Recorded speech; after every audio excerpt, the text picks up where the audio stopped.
So the next session is loosely focused around agriculture and food safety and food security. And there's going to be 3 talks in this session.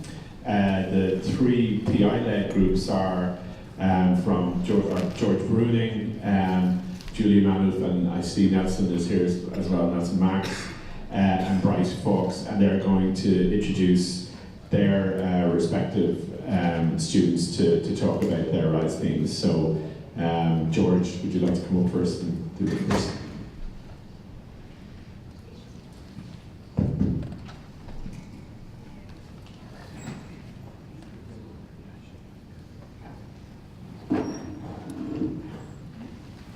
Good afternoon, and my thanks and the thanks of our group to the campus to give us this opportunity, and to the Office of Research for making everything work so well. This has been an enjoyable experience. In the words of one of my co-PIs in our planning sessions, these were the only campus committee meetings that he ever looked forward to. Without further ado, Nick Hurlbut, our student, came to us in 2012 with a BA degree in chemistry from Whitman College in Walla Walla, Washington. At Whitman, he solved structures of nickel and zinc organic chelate complexes and was a swim coach. He is a PhD candidate in chemistry. His thesis supervisor is Andy Fisher. Between his undergraduate and graduate work, Nick developed immunoassays at the Stanford Genome Technology Center and was a trails technician and firefighter for the U.S. Forest Service.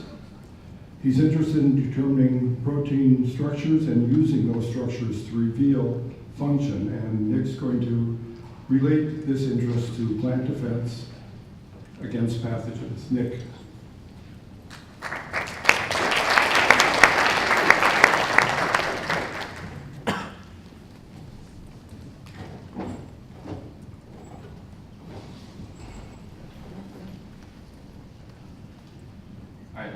George. I'd also like to thank the organizers for hosting this and inviting me to speak. Today I'll be talking about some really exciting work we're doing, looking at the plant-pathogen interactions at a structural level, hopefully leading to better engineered crops or better defense disease prevention strategies. So first off, this is our team leads. See, it's very multidisciplinary, from plant pathology, plant biology, and genomics, molecular and cellular biology, and the Department of Chemistry. So really, before I begin with the work we're doing, I always like to start off with why we care. Currently, it's estimated that 42% of all global food production is currently lost to plant pests and diseases. This is going to become an increasingly big problem to human welfare, as by 2050, it's projected that we'll have 9 billion people on the planet, and to feed those people, it's estimated we'll need to increase our food production by 70%. It's also a big threat to biodiversity and ecosystems. It's a threat to political and social stability. And then just point out this little graph here. This is the percentage of total crop loss by different pathogens. This is really related to emerging diseases, but it's really indicative of the whole field in general. And this is saying basically, if we can control fungal disease alone, we can feed 600 million more people. So that's only 30% of all the diseases. Think of how many more people we could feed if we can control bacteria and virus as well. So now a quick overview of the plant immune system. So we have a plant cell here, and then different pathogens. These are not to scale. But the whole immune system is based on detecting that a pathogen is even there. And it does this, firstly, by recognizing PAMPs or MAMPs. These are pathogen-associated molecular patterns, or microbe-associated molecular patterns. These are usually small, highly conserved, evolutionarily essential factors of the pathogens, are like the flagellin in bacteria. Upon binding at these receptors, these are pattern recognition receptors, these are membrane-bound proteins, they bind the PAMP and initiate an immune response. Pathogens, though, have evolved a means of inhibiting this response. They excrete these tiny effector proteins that either into the cell or extracellularly, and they inhibit this immune system, or this immune response. At the same time, though, evolved a means to detect these effectors. So again, direct detection of the effectors leads to activation of the immune response. And so really the takeaway messages from this is pathogen effectors are crucial to successful infection of the plant, and also plant immune receptors are crucial to successful defense against the pathogens. So knowing these two things, we really wanted to ask, how do plant receptors recognize pathogens at a molecular level? So what we're trying to do is actually crystallize these different players and look at their structure. And so when we started the project, we had these 4 main sort of goals. This is expanded, and in the interest of time, I'm going to talk about only a couple of these. I'm going to start off talking about the CF4 AVR4 system here. So what is AVR4? It's an effector protein. It's excreted from a tomato fungus, Caudosporum fulvum. There's also many homologs of this in other fungi.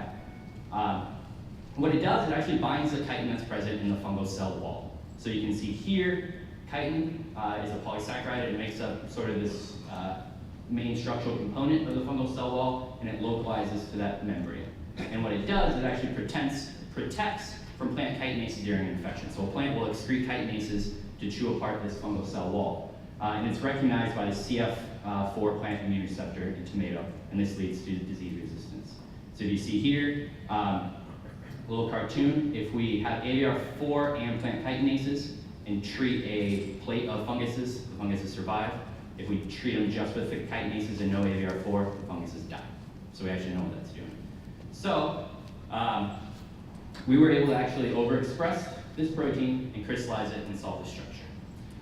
So here you can see the crystal structure. This is a dimer, a homodimer, and I've highlighted here disulfide bonds that form. It has 4 of them for a very small protein, so it's a very strong, sort of compact protein. And I highlighted here some residues that we have shown are necessary for chitin binding.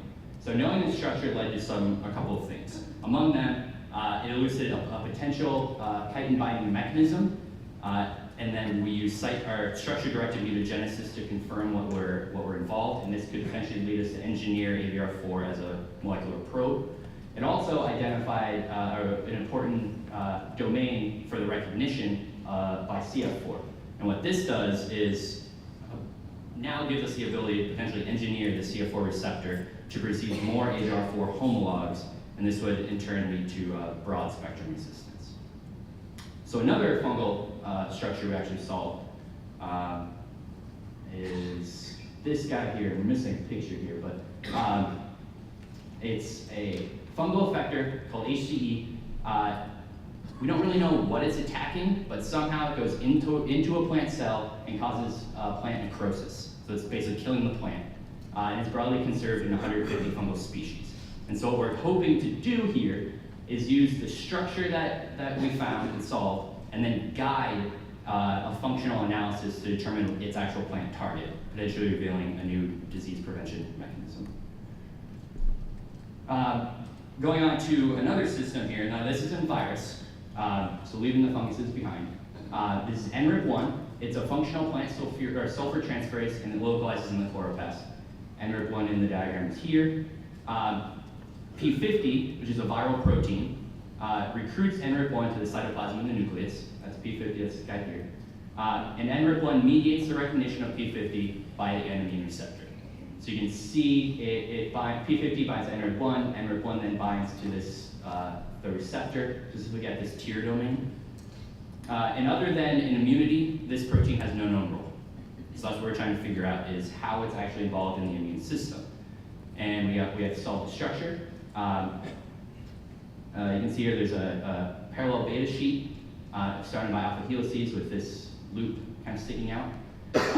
So what the structure of this told us was, knowing this structure, we could then go through and mutate different side chains on the surface, try to determine what surface is actually involved in the binding of P50 and the N complex. Another kind of surprising thing we learned was that it actually looks sort of like a tier domain.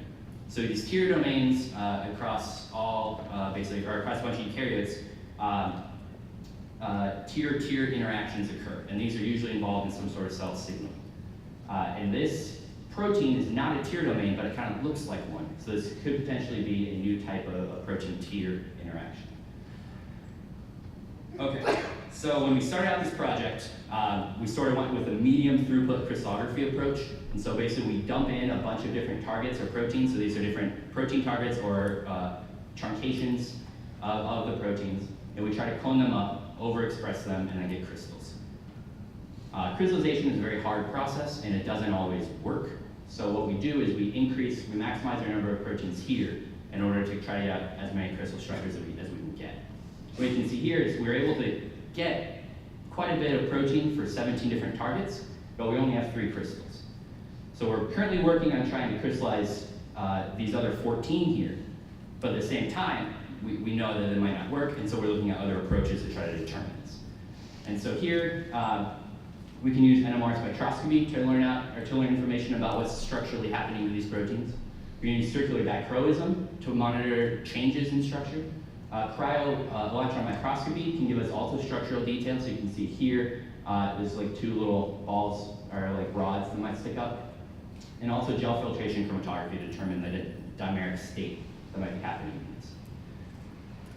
So in conclusion, we determined the structure of ABR4, and that revealed a potential chitin binding mechanism and could allow for CF4 receptor engineering to offer broad range resistance. The structure of HCE could potentially lead us to determine its actual plant target, leading to a potential unknown disease prevention strategy. NRIC1 showed a fold similar to a tier domain, and this could enable our structure-directed mutagenesis to determine the integration surfaces. And all of these together, we've shown that we can crystallize both plant proteins and pathogen effectors, and that the structural insights are starting to elucidate how the plant is sensing a pathogen at a molecular level. And on that note, to all the people in the group who contributed all this work. This is only part of the work. I had to condense a lot down by time. But I'd also like to say thanks to the RISE program for a chemist and a structural biologist. This is really the only way I get sort of interaction to the plant field. And not only that, I'm getting in on this now at a pretty exciting time for plant structural biology, which has been largely ignored since structural biology really started. And thank you.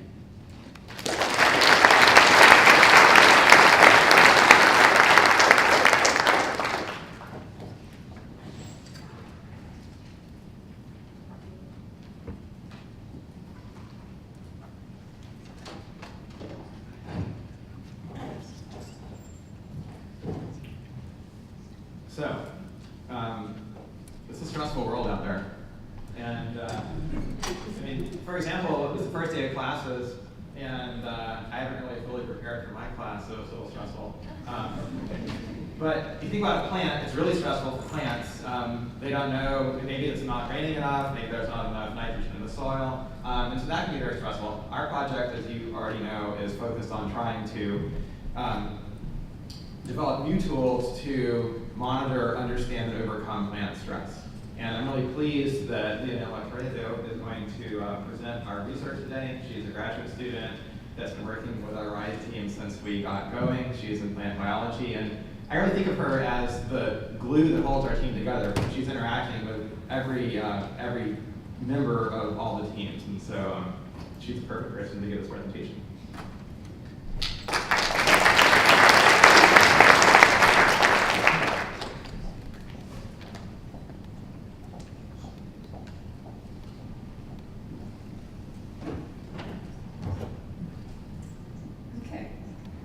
Thank you very much for your introduction. So in the near future, we will be growing more as a population.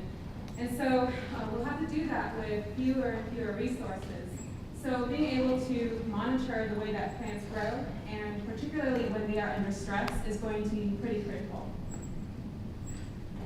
So in the last 50 years, we have been increasing our total global crop yield pretty incrementally. But this is nicely paralleled by the amount of nitrogen and phosphorus containing fertilizer. However, this is not sustainable for our environment, as excess fertilizer that leaches off into our water systems can lead to eutrophication of our waterways and therefore damage the biodiversity. And also excess fertilizer can increase the salt concentration in our soil, so pretty much rendering the soil useless, but also really damaging for our crop production.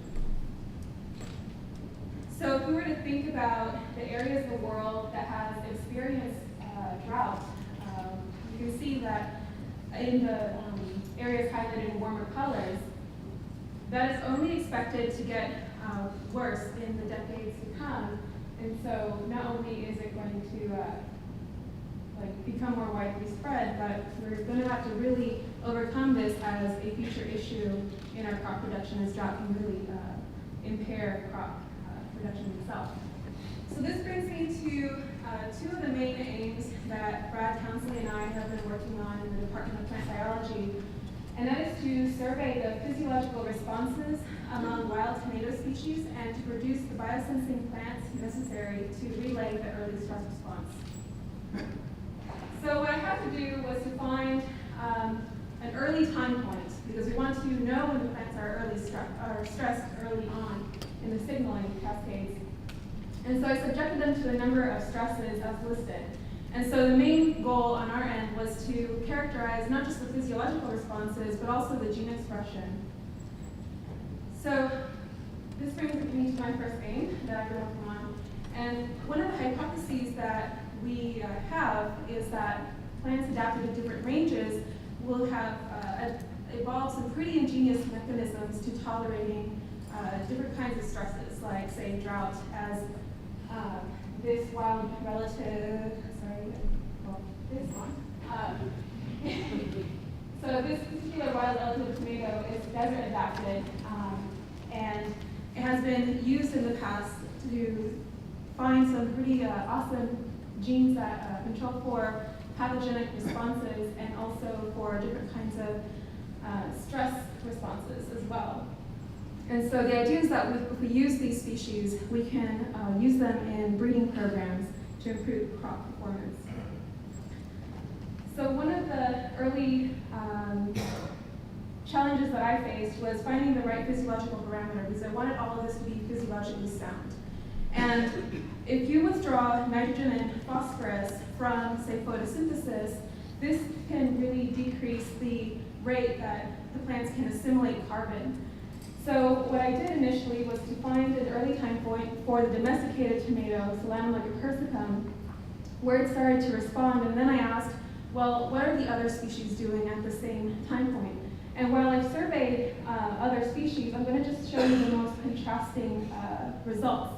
And so at this particular time point, Solanum pinelii does not respond significantly as does its domesticated relative. And so it's very possible that in the desert, when water becomes limiting, so do nutrients. So the plant has evolved some pretty awesome ways to extract as much nitrogen or phosphorus from the soil and store it up for later use.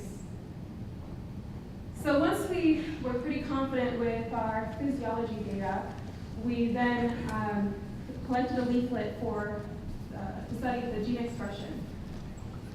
And so the idea is that when we find the appropriate candidate genes for this, that we can design a plant that will relay a stress signal, so like a biosensing plant. And here we just chose the fluorescent signal. So when we arrived to, say, some good candidate genes, we then had to make a copy of the genomic region that activates the gene itself, so the promoter. And so if we wanted a fluorescent signal to be relayed, then we had to fuse that segment to, say, the coding sequence of a variety of different fluorescent proteins.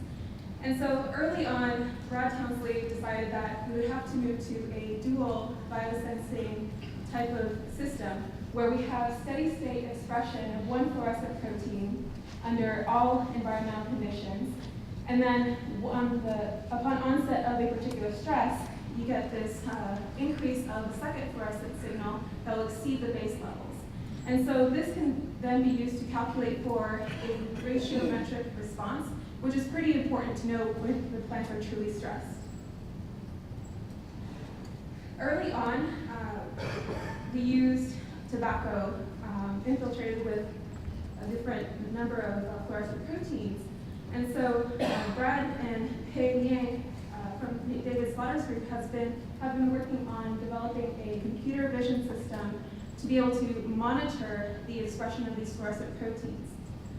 And so Pei has found that a number of monochromatic LEDs that can be used to excite the fluorescent proteins, and also a number of appropriate filters that can be used as well. So the real big goal here is to take these developments and put them into the field. So Pei and other members of the Slaughter group have taken these developments and placed them in a cart pulled by a tractor. And so what we really would like to do is have many of these biosensing plants throughout a field, and that way we can get an idea of the kind of stress that plants surrounding this biosensing plant are experiencing. So some of the challenges with this is that the expression of the fluorescent proteins can be kind of dim, and also any light leakage into the particular system can make it very difficult to pick up on the actual signals. So the way that they have worked around this is to increase the illumination excitation of the fluorescent protein itself, and also to increase the signal to noise ratio by decreasing pixel resolution.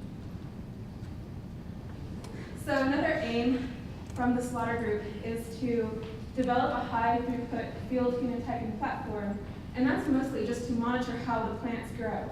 And so they have developed a number of prototypes that have cameras all within this dome structure that can look at one given plant and scan the size and shape.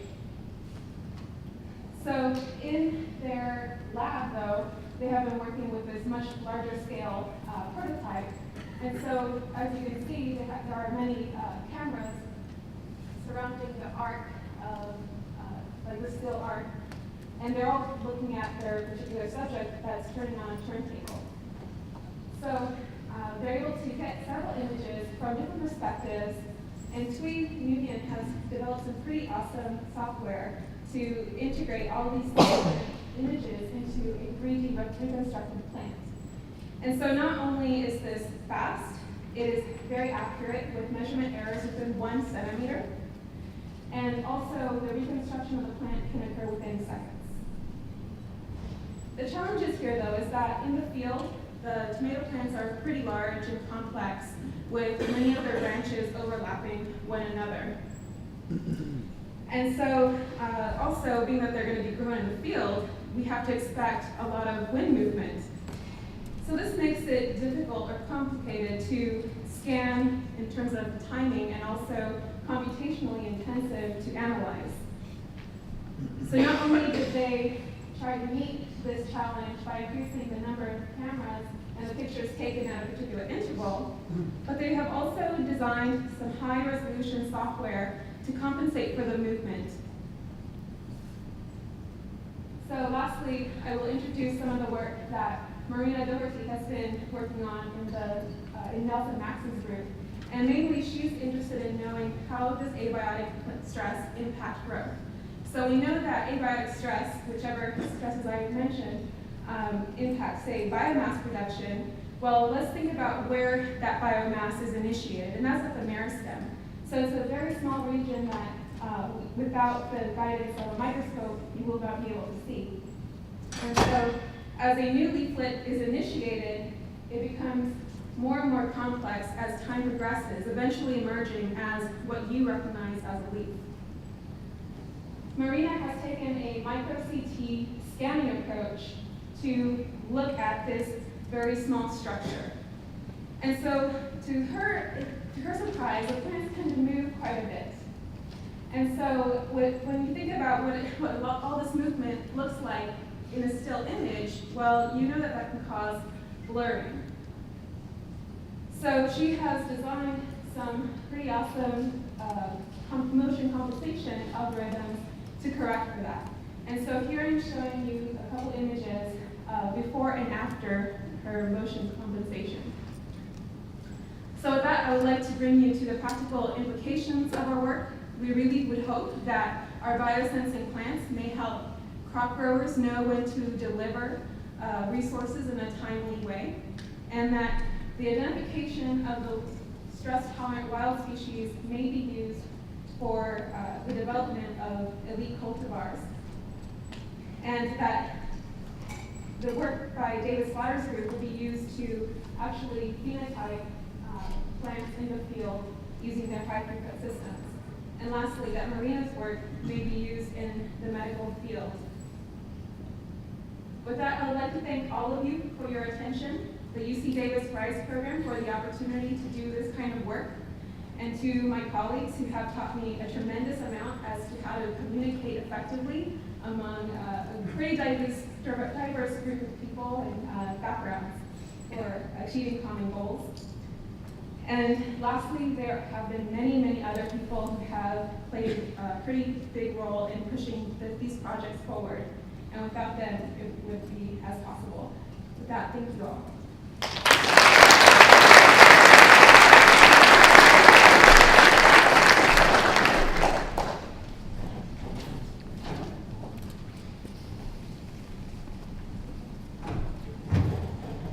Good afternoon, everybody. I'm Erkin Şeker. I'm an assistant professor in electrical and computer engineering and one of the four PIs on this prize program. First of all, I'd like to thank all the organizers and the Office of Research for this program and the symposium. It has been a tremendous opportunity for us to collaborate and, as assistant professors, experience the collegial environment of our group to grow. Pallavi will be giving the presentation now, is one of the started early on in the project and was in my group basically helping me build the entire lab as I was starting my career. So without further ado, introduce Pallavi.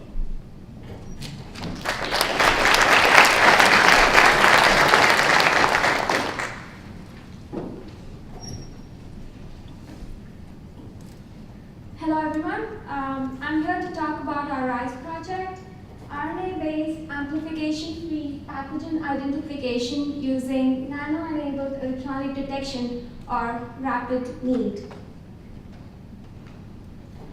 Our interdisciplinary team consists of 3 professors from electrical engineering, Professor Shaker, Professor Hayek, Professor Newson, and Professor Marco from Food Science and Technology, Professor Falk and Dr. Feldstein from Plant Pathology. Microbes play an important role in nature, but there are certain classes of microorganisms that can cause harmful and infectious diseases in plants and humans. Rapid, low-cost, efficient detection and identification of these pathogens is a grand challenge facing plant and human health.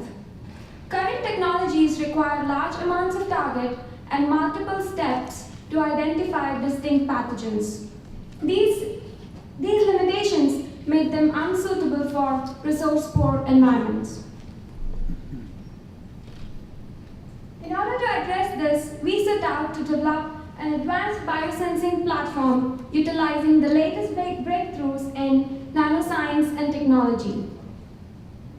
So our project can be broadly broken down into 3 main components. The first component focuses on using bioinformatics approaches to develop RNA fragmentation methods.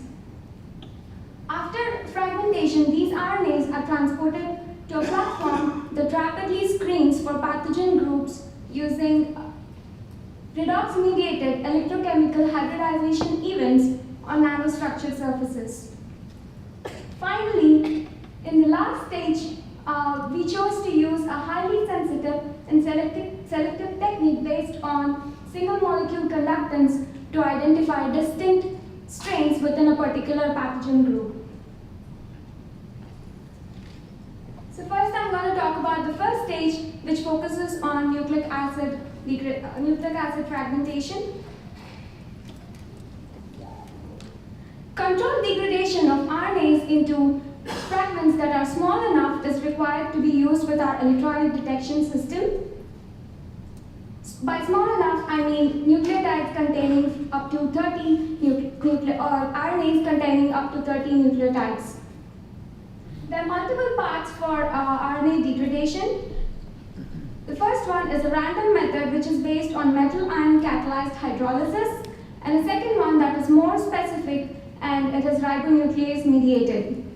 We chose to focus on the ribonuclease mediated digestion as it is known for its precision and repeatability.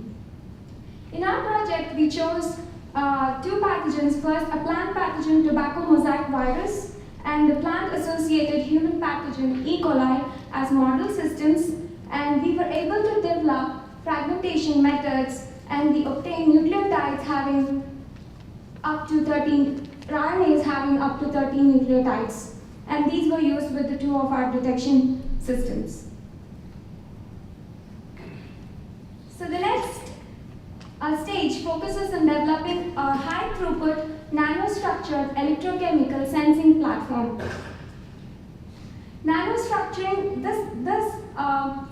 this idea is based on the concept that the presence of nucleic acids on highly conductive surfaces causes a change in the electrochemical signature, which can be easily monitored. In this case, we chose a novel nanostructured material known as nanoporous gold, as it is highly compatible with current microfabrication technologies. Nanostructuring of the electrode surface helps in enhancing the surface area. This further enables high probe grafting density and also increases the probe target binding. The sensor sensitivity and selectivity are highly dependent on the morphology and the interaction between the probes and the porous structure. In our lab, we can tune the morphology of the electrode by using thermal treatment. This gave us an opportunity to build an array of sensing elements with varying morphologies, and we could study the interaction of probes and porous structures at different size scales. By varying the morphology, we were able to tune the limit of detection. As you can see, we were able to achieve about 3 orders of magnitude in enhancement in detection limit when compared to planar gold. And we could also tune the dynamic range of detection so that this platform can be used for sensing different kinds of pathogens. These sensors can be easily integrated into bigger microsensor platforms. Currently, we are working on developing a field device, a portable device using these nanosensors. While we were doing these studies, we were challenged with the problem of understanding hybridization kinetics on surfaces. In order to address this, we forged a collaboration with IBM Almaden Research Institute, where we used surface plasmon resonance techniques to understand the hybridization kinetics. With these studies, we were able to confirm, first, that RNA-DNA hybrids have a lower melting temperature compared to RNA-DNA duplexes, and second, we also observed that the melting point of these duplexes is much lower on surfaces when compared to solutions. These observations were highly helpful for us in better designing our electronic systems. Also, these observations have a high impact on biosensing platforms that are based on surface interactions. So the last stage here focuses on using single molecule conductance measurements to identify specific strains of pathogens and to rule out false positives. We used an STM-assisted break junction method. This method is based on advancing and retracting a sharp STM tip while the current is being monitored. When a biomolecule gets trapped between the electrodes, it results in a step in the conductance distance traces. By obtaining thousands of these conductance traces, we can build these histograms and identify a distinctive conductance peak that corresponds to the biomolecule of interest. So we utilize this technique to detect Shiga toxin 2 gene transcript from the E. coli pathogen. The blue histogram here corresponds to the detection of shigotoxin RNA in a complex RNA environment. And the gray background here corresponds to a control experiment without RNA, and hence we don't see any conductance peak. So this distinctive conductance peak shows the presence of the pathogen that we are interested in detecting. Thus, we showed a proof of concept method of a novel technique for detecting specific pathogens. So to summarize, we achieved three main things through this RISE project. First, we were able to develop techniques to identify and prepare target nucleic acid sequences that are short enough and specific enough to be used with our electronic detection systems. Second, we were able to engineer nanostructured surfaces and tune the electrochemical sensor response to achieve low detection limits and also tune the dynamic range of detection. Finally, we demonstrated that molecular conductance can be used to detect pathogen-specific nucleic acids. All these research efforts led to a lot of accomplishments by our team. First, our undergrads moved on to pursue graduate studies in meritorious institutions like Stanford and Oregon State. Our graduate students and postdocs received prestigious fellowships. Our faculty received tenure and wonderful grants. And these research efforts also led to a couple of patents and publications in renowned journals such as Nature Materials and Nano Research. Also, this RISE project initiated fruitful interactions with IBM Almaden Research Institute, UC Davis Genomics, BASF, Mars, Horizon Ventures. And this RISE project played an important role in obtaining the $33 million grant from the Chilean Economic Development Agency, and our team lead, Professor Falk, received another grant from USDA as a result of these RISE-initiated interactions with the Office of Research. With this, I'd like to thank all my colleagues and our research collaborators at IBM, my PIs, and last but not the least, the UCD RISE program and IBM for funding and support. Thank you.